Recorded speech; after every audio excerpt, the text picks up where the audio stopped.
Hello, welcome to my channel. Today I'm taking you with me on a beautiful walk.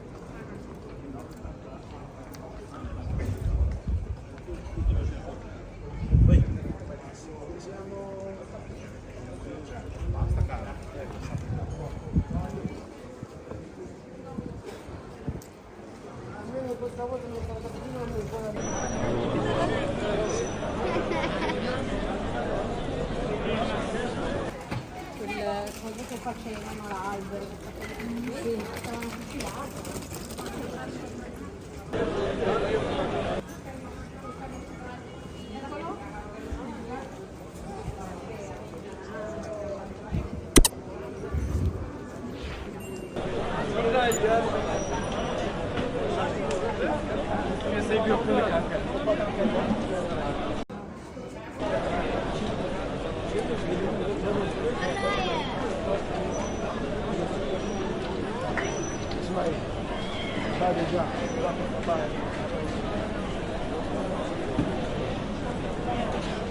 Karımı mı tanıma?